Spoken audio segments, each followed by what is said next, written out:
اللهم صل على سيدنا مولانا محمد وعلى آل سيدنا ومولانا محمد وبارك وسلم. یا رب صل وسلم دائما ابدا على حبیبک خیر الخلق كلهم هو الحبیب الذي ترجى شفاعته لكل حول من الاحوال مقتحم. یا رب بالمصطفى بلغ مقاصدنا واغفر لنا ما مضى یا واسع الکرم. یا رب صل وسلم دائما ابدا على حبیبک خیر الخلق كلهم.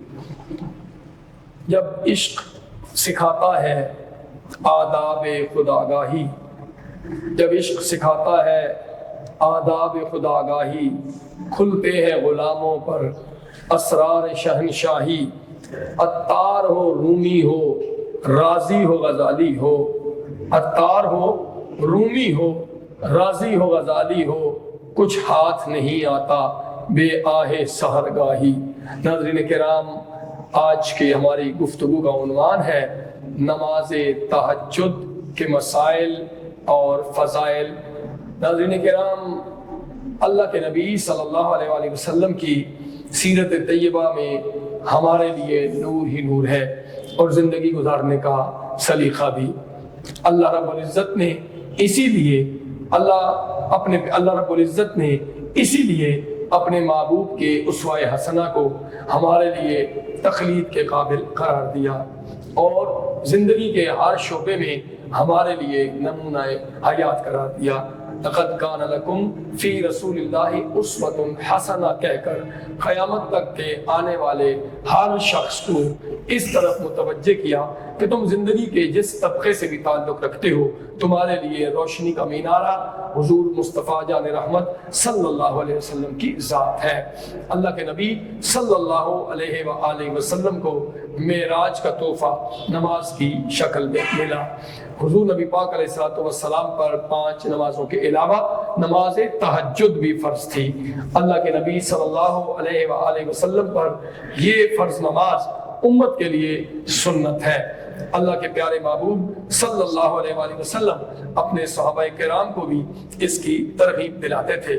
نماز تہجد مغفرت کا ذریعہ ہے، نماز تہجد تزکیہ نفس کا ذریعہ ہے اور نماز تہجد اخلاق کا تزکیہ ہے. اور قرآن مجید فرقان حمید میں رات کو اٹھ کر اپنے رب کو یاد کرنے والے، رب کی یاد میں آنسو بہانے والے اور رب کے سامنے اپنے گناہوں پر توبہ کرنے والے لوگوں کو محسن اور متقی قرار دیا ہے. ناظرین کرام، 5 نمازوں کے بعد حضور نبی پاک علیہ السلام نے فرمایا 5 فرض نمازوں کے بعد سب سے افضل نماز جو نوافل میں ہے وہ جب لوگ سوئے ہوئے ہوتے ہیں شب کی نماز تہجد ہے. آج کی گفتگو میں ہمارے ساتھ شریک ہوں گے علامہ مفتی محمد عباس خان حنفی صاحب اور اس کے ساتھ ساتھ ہمارے ساتھ شریک ہوں گے جناب علامہ قاری غلام مرتضی سواتی صاحب. میں آپ کو ایک بار پھر اپنے پروگرام میں خوش آمدید کہتا ہوں. چاہتے رمضان سیزن 2 کے اس پروگرام میں آپ نے بہت بار شرکت کی. اللہ تعالیٰ آپ کو جزائے خیر عطا فرمائے. السلام علیکم ورحمۃ اللہ. وعلیکم السلام. قاری صاحب، نماز تہجد کی بہت زیادہ فضیلتیں مرقوم ہیں.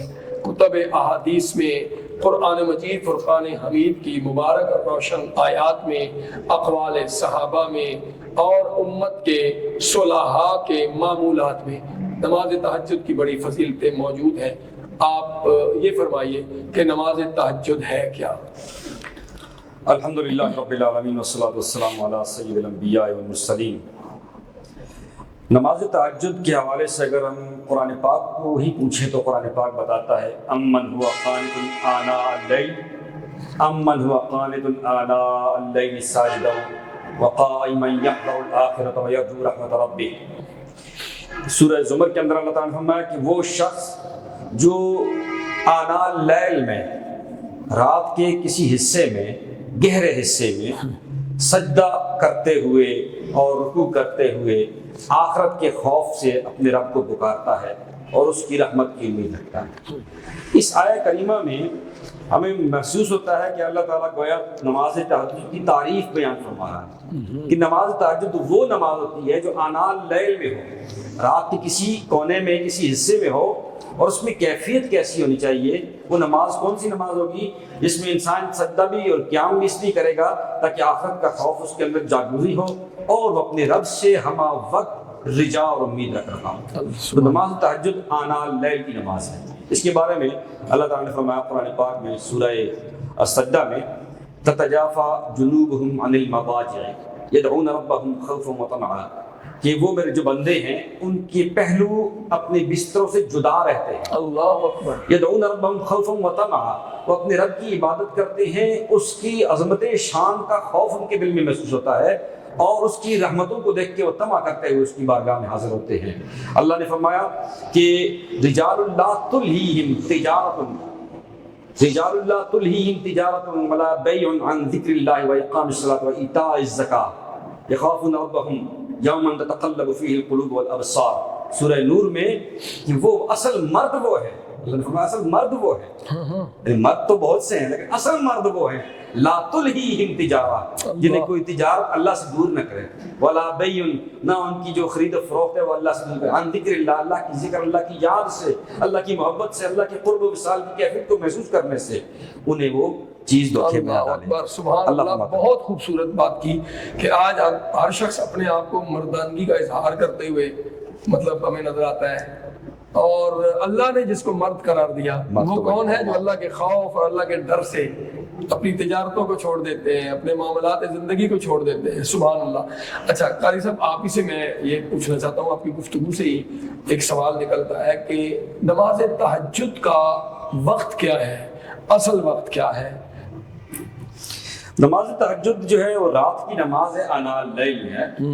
اب اس حوالے سے اگر ہم قرآن پاک کے اسلوب کو سامنے رکھیں تو ان ربک یعلم انک تقوم ادنی من ثلثی اللیل ونصفہ وثلثہ وطائفۃ من الذین معک، اس آیت سے معلوم ہوتا ہے کہ رات کے 2 پہر اور رات کا آخری پہر 3 پہر، ان تینوں پہر میں تہجد ہو سکتی ہے، اور تینوں پہر میں۔ لیکن جو صحیح بات ہے جس پہ ہمارا اتفاق ہے وہ یہی ہے کہ جسے رسول اللہ صلی اللہ علیہ وسلم نے جگہ جگہ جس کی شان بیان کی ہے، فرمائی ہے، جس طرح کہ حدیث پاک میں فرمایا کہ اس کا مفہوم ہے کہ جب لوگ سوئے ہوں اور تم نماز پڑھ رہے ہو، اس کو اللہ کے حبیب نے قابل تعریف قرار دیا۔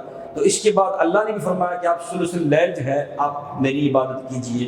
تو اس سے یہی معلوم ہوتا ہے کہ نماز تہجد رات کا آخری پہر 3 سے کیا جائے، رات کے 3 سے کیا جائے، رات کے آخری حصہ، تو آخری جو حصہ ہے اس میں جو نماز ادا کی جائے۔ اور آنال کا مطلب، آنال اللیل کا مطلب یہ ہوتا ہے کہ کنارہ ہونا، رات کا آخری کنارہ۔ اچھا، اس میں بڑی اہم پہلو کی طرف آپ نے ہمیں متوجہ کیا ہے کہ جب انسان پوری طرح سو رہا ہوتا ہے، ہر طرف بھوک کا عالم ہوتا ہے، اور انسان کا بدن جو ہے وہ ایک یوں سمجھیے کہ استراحت میں مصروف ہوتا ہے، ایک غنودگی کی عالم ہوتا ہے، اور انسان کا اس کو اٹھنے کو جی نہیں چاہتا، لیکن اللہ کا خوف جو ہے وہ اس انسان کے پہلوؤں کو بستروں سے جدا کر دیتا ہے۔ اللہ کہتا ہے یہی تو وہ لوگ ہیں جو میرے ڈر کی وجہ سے اٹھ کر میرے سامنے سجدہ ریزیاں کر رہے ہیں، اپنی پیشانیوں کو جھکا رہے ہیں۔ اچھا، یہاں سے قاری صاحب آپ کی طرف بھی آتا ہوں، لیکن آپ کی گفتگو سے ایک اور بات نکلتی ہے، کیا نماز تہجد کے لیے سونا اور سونے کے بعد پھر اٹھنا ضروری ہے؟ نماز تہجد کے لیے سونا یا سونے کے بعد اٹھنا ضروری نہیں ہے، لیکن یہ ہے کہ نماز تہجد کے لیے اگر سویا جائے تو یہ افضل ہے، کیونکہ اصل چیز کیا ہے کہ اپنی نیند کو قربان کرنا اللہ کے لیے، اللہ کے لیے قربان کر دیں۔ تو ساری رات جاگتے رہنا یہ بھی نیند قربان کرنا ہے، لیکن نیند کی لذتوں میں کھو کر اس حزین وادیوں سے اپنی گرم بستر کی کیفیت کو چھوڑ کر ٹھنڈے پانی سے وضو کر کے اللہ کی بارگاہ میں جانا یہ زیادہ مشکل لگتا ہے۔ اللہ، اس لیے یہ رحمان کے قریب کر دیتا ہے جی، یہ تو اور شیطان بھاگ جاتا ہے جی، تو اس نیند کو چھوڑنا بہت مشکل ہوتا ہے، اس لیے افضل یہ ہے کہ انسان سوئے، لیکن اگر نیند نہیں آئی تو اس کی تہجد میں کوئی خلل نہیں پڑتا۔ خلل نہیں ہے، مطلب تہجد اسی طرح ادا ہو جائے گی۔ قاری صاحب، اللہ کے رسول صلی اللہ علیہ وسلم پر نماز تہجد فرض، آپ نے صحابہ کرام کو ترغیب دلائی، امت کے لیے سنت بن گئی۔ حضور جان کائنات علیہ السلام کا نماز تہجد کو ادا کرنے کا اپنا معمول مبارک کیا تھا؟ بسم اللہ الرحمن الرحیم۔ سب سے پہلے تو میں حضرت کی بات کے کو تھوڑا سا آگے بڑھاؤں گا۔ علامہ صاحب نے جو فرمایا کہ تہجد کی نماز میں اپنے آپ کو مشکل میں ڈالا جاتا ہے، مشقت میں ڈالا جاتا ہے۔ تہجد کا مطلب ہی مشقت میں ڈالنا ہے، اس کا ایک مطلب یہ ہے۔ دوسرا مطلب یہ ہے کہ تہجد کا مطلب جو لکھا گیا ہے وہ یہ کہ رات کے آخری پہر میں جاگنا، بیدار ہونا، ٹھیک ہے؟ تو دونوں صورتوں میں اگر دیکھا جائے، پہلے بھی اٹھے تو بھی مشقت ہے، اور بعد میں اٹھے تو وہ زیادہ مشقت اور افضل ہے۔ اللہ کے نبی صلی اللہ علیہ وسلم کی زندگی اگر آپ دیکھیں، آپ علیہ السلام کی سیرت طیبہ کے حوالے سے، پیارے نبی صلی اللہ علیہ وسلم پوری رات نماز کے اندر مصروف رہتے تھے. حضرت اما عائشہ رضی اللہ تعالیٰ عنہ کی روایت ہے آپ علیہ الصلوۃ والسلام اتنی نماز میں مصروف رہتے تھے کہ آپ کے پائے مبارک قدم مبارک سوج جایا کرتے تھے, متورم ہو جاتے تھے. جی. تو حضرت اما عائشہ رضی اللہ تعالیٰ عنہ نے جب یہ کیفیت دیکھی تو ایک دن سوال کر بیٹھی کہ آپ کیوں یہ کرتے ہیں؟ تو اللہ کے نبی صلی اللہ علیہ وسلم نے فرمایا کیا میں تہجد پڑھ کے اللہ کا شکر گزار بندہ نہ بن جاؤں؟ ٹھیک ہے. تو اس سے ایک نقطہ یہ بھی سمجھ آتا ہے کہ انسان اگر اللہ کی نعمتوں کا شکر صحیح انداز سے ادا کرنا چاہے تو اس کے لیے سب سے بہترین اور افضل چیز جو ہے وہ تہجد کی نماز ہے. نمبر 2, اللہ کے نبی صلی اللہ علیہ وسلم قرآن پاک میں اللہ فرماتے ہیں بسم اللہ الرحمن الرحیم یا ایھا المزمل قم اللیل الا قلیلا نصفہ او انقص منہ قلیلا. اللہ کے نبی صلی اللہ علیہ وسلم کی تعریف اللہ نے خود بیان فرمائی, اے کمبل اوڑھنے والے, اے چادر لپیٹنے والے پیارے حبیب. اللہ اکبر. آپ اندازہ لگائیں کیا خوبصورت انداز ہے, کیا خوبصورت. اس وقت جب اللہ کے نبی صلی اللہ علیہ وسلم کمبل مبارک سے اٹھتے ہوں گے یا چادر مبارک سے آپ علیہ الصلوۃ والسلام بستر مبارک سے اٹھتے ہوں گے تو تصور میں منظر لائیں 14ویں کا چاند طلوع ہوتا ہوگا اور اللہ کی بارگاہ میں جب کھڑا ہوتا ہوگا تو کیا عالم ہوگا. اللہ نے اسی پیار بھری نبی کی اس ادا کو اپنے قرآن میں جگہ دے دی اور فرمایا یا ایھا المزمل قم اللیل الا قلیلا, آپ کھڑے ہو جائیں نماز کے لیے پوری رات چھوڑیں, نصفہ او انقص, نصف رات یا رات کا کچھ حصہ. اب اللہ کے نبی صلی اللہ علیہ وسلم کے اوپر تو تہجد کی نماز فرض تھی. علماء نے تصریح لکھی ہے کہ نبی کے لیے تہجد کی نماز فرض اور اس امت کے لیے جو تہجد کی نماز ہے وہ نفل ہے. اور آپ علیہ الصلوۃ والسلام کی سنت مبارکہ عادت رہی ہے, معمول رہا ہے, اس وجہ سے سنت بھی اس کو کہا جا سکتا ہے.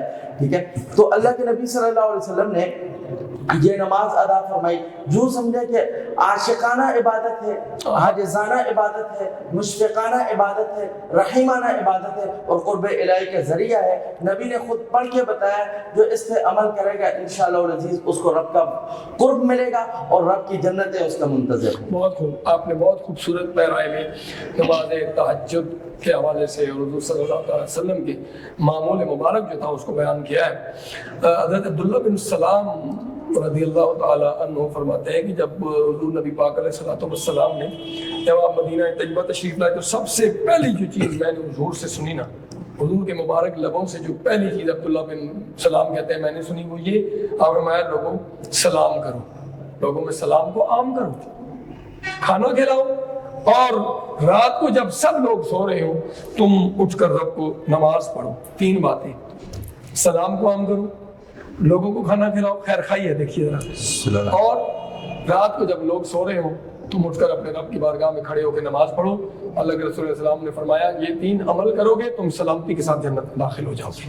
تو تہجد کی نماز کی بڑی برکات ہیں. تہجد کے فضائل اگر آپ کچھ بیان فرما دیں تو ہمارے ناظرین کے لیے بہت سمجھنے میں آسانی ہو جائے گی. اللہ کرے کہ ہمارے اس ٹرانسمیشن کے ذریعے, ہمارے ان کلمات کے ذریعے کچھ لوگ اگر نماز تہجد کے فضائل جان کر اس طرف متوجہ ہو جاتے ہیں تو ہمارے لیے بھی دنیا و آخرت میں ذریعہ بن جائے گا.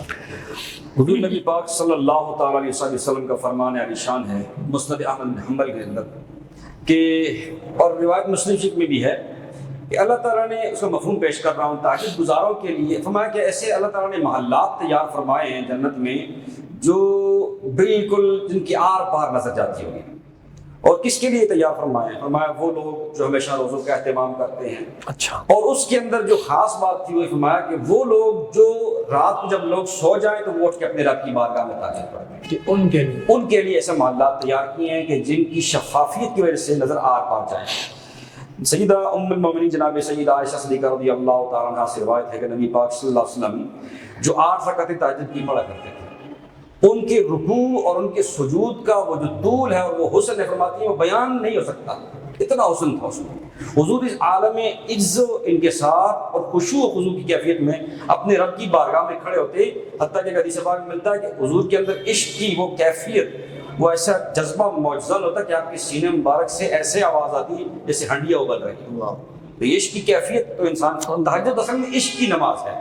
میں یہاں پہ کہنا چاہوں گا جس طرح حدیث قدسی ہے بخاری مسلم کی متفق علیہ حدیث, لا یزال عبدی یتقرب الی بالنوافل حتی احببتہ, یہ بندہ نوافل کے ذریعے میرا قرب اختیار کرتا چلا جاتا ہے. یہاں تک کہ اللہ فرماتا ہے میں اس سے محبت کرتا ہوں، جب میں اس سے محبت کرتا ہوں تو میں اس کے ہاتھ، کان، ناک، پاؤں، اس طرح کے الفاظ ہیں، بن جاتا ہوں، تو وہ اس سے سنتا، دیکھتا یا پکڑتا ہے، یہ اللہ اپنی طاقت اس کو عطا فرما دیتا ہے۔ تو وہ اگر مجھ سے کوئی بھی سوال کرے، اللہ فرماتا ہے میں اس کے سوال کو قبول کر لیتا ہوں۔ تو اصل میں نوافل کا جو معیار اور جو اس کا تاج ہے نماز تہجد ہے۔ حدیث پاک مسلم شریف کی ہے، رسول اللہ صلی اللہ تعالیٰ علیہ وسلم نے فرمایا، اس کا مفہوم ہے، فرمایا کہ رمضان کے روزوں کے بعد محرم کے روزوں سے افضل کوئی روزہ نہیں، اور فرض نمازوں کے بعد تہجد سے افضل کوئی نماز نہیں ہے۔ رسول اللہ صلی اللہ تعالیٰ علیہ وسلم پہ یہ فرض تھی اور حضور اس کو اتنے اہتمام سے ادا فرماتے تھے۔ اور اب دیکھیے صحابہ کرام، حضرت عبداللہ ابن عباس جب چھوٹے بچے تھے تو حضور ان کو اپنے ساتھ کھڑا کر دیا کرتے، اگر وہ حضور کی گھر رات گزارتے تو انہیں اپنے ساتھ کھڑا کرتے۔ فرماتے ہیں کہ میں ایک دفعہ کھڑا ہوا تو میں حضور کی بائیں طرف کھڑا ہو گیا، تو نبی علیہ السلام نے مجھے نماز کے اندر یہ ہاتھ سے پکڑ کے مجھے دائیں طرف کھڑا کر کے اپنے ساتھ جب اس نماز تہجد کے فیض میں شریک کر دیا۔ تو یہ ہمارا بڑا خوبصورت دستور تھا، اور یہ آہستہ آہستہ ختم ہوتا جا رہا ہے۔ اس میں بڑا افسوس کا مقام ہے کہ ہم پوری رات سوئے رہتے ہیں اور وہ ہمارے سینے میں شیطان، چونکہ حدیث پاک میں فرمایا گیا کہ جو انسان سو جاتا ہے تو شیطان اس میں 3 گانٹھیں مارتا ہے، اس کی جو ہے 3 گانٹھیں لگاتا ہے، گرے لگاتا ہے۔ تو وہ گرے جتنی دیر پڑی رہتی ہیں اتنا ہی انسان پہ شیطانی اثرات بڑھتے جاتے ہیں، اس کا جو ذوق و شوق یا تصوف کا کیفیت ہوتی ہے وہ کم ہوتی جاتی ہے، ہم پوری رات سوئے رہتے ہیں۔ ہمارے بزرگوں کو دیکھ لیجئے کہ جیسے ہی رات کا وقت، تہجد کا وقت آتا تو جو مرد حضرات ہوتے وہ وضو کرتے اور مسجدوں میں جایا کرتے تھے۔ آج سے تقریباً 50-60 سال پہلے کی بات ہے، اور عورتیں گھر میں جائے نماز بچھا کے تہجد پڑھا کرتی تھی، تو ایسے چہل پہل ہوتی تھی، ایسی رونق ہوتی تھی، اور تہجد کی نماز نہ ادا کرنے والے کو حیرت سے دیکھا جاتا کہ یہ کیسا مسلمان ہے جو عشق کی اس لازوال جذبے سے خالی اور بے بہرا ہے۔ پھر کرتے کرتے یہ ہوا کہ وہ تو کیفیات گئی، پھر آخر جو احیاء اللیل کے نام پہ، راتوں کو جاگنے کے نام پہ، کبھی شب برات کو، کبھی شب قدر میں، اور دیگر جو راتیں ہوتی ہیں شب معراج ہوگی، تو ان میں پھر لوگوں نے جاگنا شروع کر دیا۔ اب تو وہ بھی چیز ختم ہوتی جا رہی ہے، اب تو احیاء اللیل کی ہر صورت ختم ہوتی جا رہی ہے۔ یہ بڑی افسوس کی بات ہے۔ تہجد کے فضائل یہ ہے کہ انسان جتنا اس نماز کو ادا کرے گا، اللہ اس کے دل پہ اپنی تجلی کا اتنا ہی فیض ڈالے گا۔ میں روایت عرض کرنا چاہ رہا ہوں، فرمایا کہ تم پر لازم ہے کہ تم نماز تہجد ادا کرو۔ نماز تہجد جو ہے وہ رب کو راضی کرنے والی، گناہوں کا کفارہ بننے والی، گناہوں سے روکنے والی نماز ہے۔ دیکھیے بڑا اہم دستور بیان ہو گیا، گناہوں سے روکنے والی، رب کو راضی کرنے والی، اور گناہوں کا کفارہ بننے والی نماز ہے۔ پھر فرمایا یہ پہلے نیک لوگوں کا طریقہ ہے، اور شیطان کے مکر کو دور کرتی ہے اور بیماریوں کو دور کرتی ہے۔ ہمارے تمام کے تمام مسائل کا حل اس میں تہجد کے اندر بنے، بیماری دور کرتی ہے، شیطان کے فریب سے، مکر سے بچاتی ہے، اللہ کو راضی کرتی ہے، گناہوں سے روکتی ہے، گناہوں کا کفارہ بنتی ہے، اور پورا پہلے نیک لوگوں کا طریقہ ہے۔ جو آپ فرما رہے تھے نا کہ ہمارے بزرگ 40 50 60 سال پہلے یہ کیفیت تھی، ہر گھر میں رونق ہوتی تھی، تو ہمارے پرانے لوگوں کا واقعتاً یہ دستور تھا، یہ طریقہ تھا، اور اس سے ایک تقویٰ آتا ہے، خشوع آتا ہے، خضوع آتا ہے، اللہ کا ڈر، خشیت قلبی، خشیت الہی کا راج ہوتا ہے ہمارے بدن میں۔ قاری صاحب، تقویٰ اللہ سے ڈرنے کا نام ہے۔ تقویٰ اور تہجد رب کو راضی کرنے والی ہے۔ میں نے ابھی آپ کے سامنے بھی عرض کیا کہ رب کو راضی کرنے والی نماز ہے۔ تو تقویٰ اور تہجد کا آپس میں کیا جوڑ بنتا ہے؟ قرآن پاک میں اللہ رب العزت نے تہجد اور تقویٰ کو ایک جگہ ذکر کیا، ان المتقین فی جنات وعیون آخذین ما آتاہم ربهم انہم کانوا قبل ذلک محسنین وکانوا قلیلا من اللیل ما یہجعون وبالاسحار هم یستغفرون۔ متقین لوگ وہ ہیں جن کے لیے رب نے جنتیں تیار کی ہیں، اور آگے چل کے انہی صفات میں کانوا قلیلا من اللیل ما یہجعون، وہ راتوں کو اٹھ جاتے ہیں، رب کے سامنے کھڑے ہو جاتے ہیں، آہوزاری کرتے ہیں اور رب کو راضی کرتے ہیں۔ یہ کس وجہ سے ہوتا ہے؟ بیسیکلی اگر اس کی بنیاد دیکھے جائے تو یہ تقویٰ ہے۔ ایک حدیث مبارکہ یہاں پہ کوٹ کر کے بات ختم کرتا ہوں۔ اللہ کے نبی صلی اللہ علیہ وسلم کی ایک دعائے مبارکہ ہے، مسلم شریف کے اندر بھی آتی ہے۔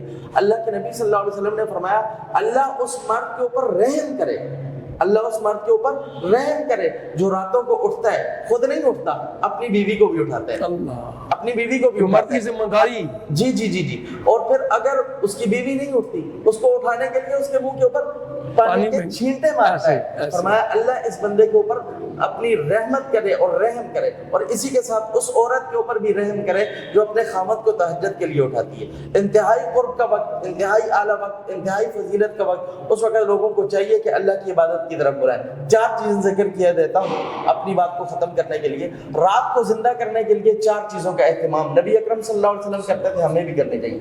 رات کو لمبی لمبی تہجد کی رکعت پڑھنا, تہجد کے وقت اللہ کا ذکر کرنا. قرآن پاک سارے پڑھتے ہیں لیکن اس وقت خصوصی طور پہ کھول کے دیکھ کے پڑھنا, رب کی رحمتوں کا نزول ہوتا ہے اس وقت. اور پوری امت کو, اپنے لیے تو سارے دعائیں کرتے ہیں, پوری امت مسلمہ کے لیے لمبی لمبی دعائیں کرنا. خصوصی طور پر اس وقت فلسطین کے مسلمانوں کے لیے جہاں پہ مسلمان مظلوم ہیں, ہم کچھ نہیں کر سکتے, اتنا تو کر سکتے ہیں 2 رکعت نماز اللہ رب العزت کے حضور پڑھ کے, آج کل سحری کے وقت سارے اٹھتے ہیں, پڑھ کے رب العالمین کی طرف رجوع کیا جائے اور کہا جائے اللہ تو ان مسلمانوں کی بھی مدد فرما, ہماری بھی اصلاح فرما, اور ہمیں بھی ان جذبات کے ساتھ قبلہ اول کے لیے آواز اٹھانے کی توفیق عطا فرما. یہ تہجد میں مانگیں گے انشاءاللہ العزیز, رب کعبے کی محبت بھی دیں گے, نبی کی محبت سے بھی انسان کو مزین فرما دیں گے اور اس کی زندگی معطر رہیں گے. بہت خوبصورت پہلو کی طرف آپ نے توجہ دلائی ہے. اس وقت فلسطین کے مقہور مجبور مسلمان جو ہیں وہ پوری امت مسلمہ کی طرف دیکھ رہے ہیں, اور امت مسلمہ اپنی بے حسی کی انتہا سے بھی آگے نکل چکی ہے. حکمران بالخصوص آج کے اس پروگرام, اس ٹرانسمیشن کے ذریعے ہم پوری دنیا کے حکمرانوں سے بھی یہ مطالبہ کرنے میں اکبر جانب ہے کہ فلسطینی مسلمانوں کی ہر صورت مدد کی جائے, اور یہودیوں اور اسرائیل اور غیر مسلم قوتوں کا جو اتحاد ہے اس کے خلاف ایک مشترکہ اسلامی بلاک بنا کر ایک مشترکہ حکمت عملی اپنائی جائے.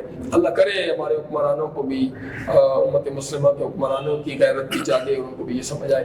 قاری صاحب کی گفتگو کے دوران ایک لفظ ہویا کہ خشوع نماز تہجد کے دوران خشوع کی کیا کیفیات حاصل ہو سکتی ہیں؟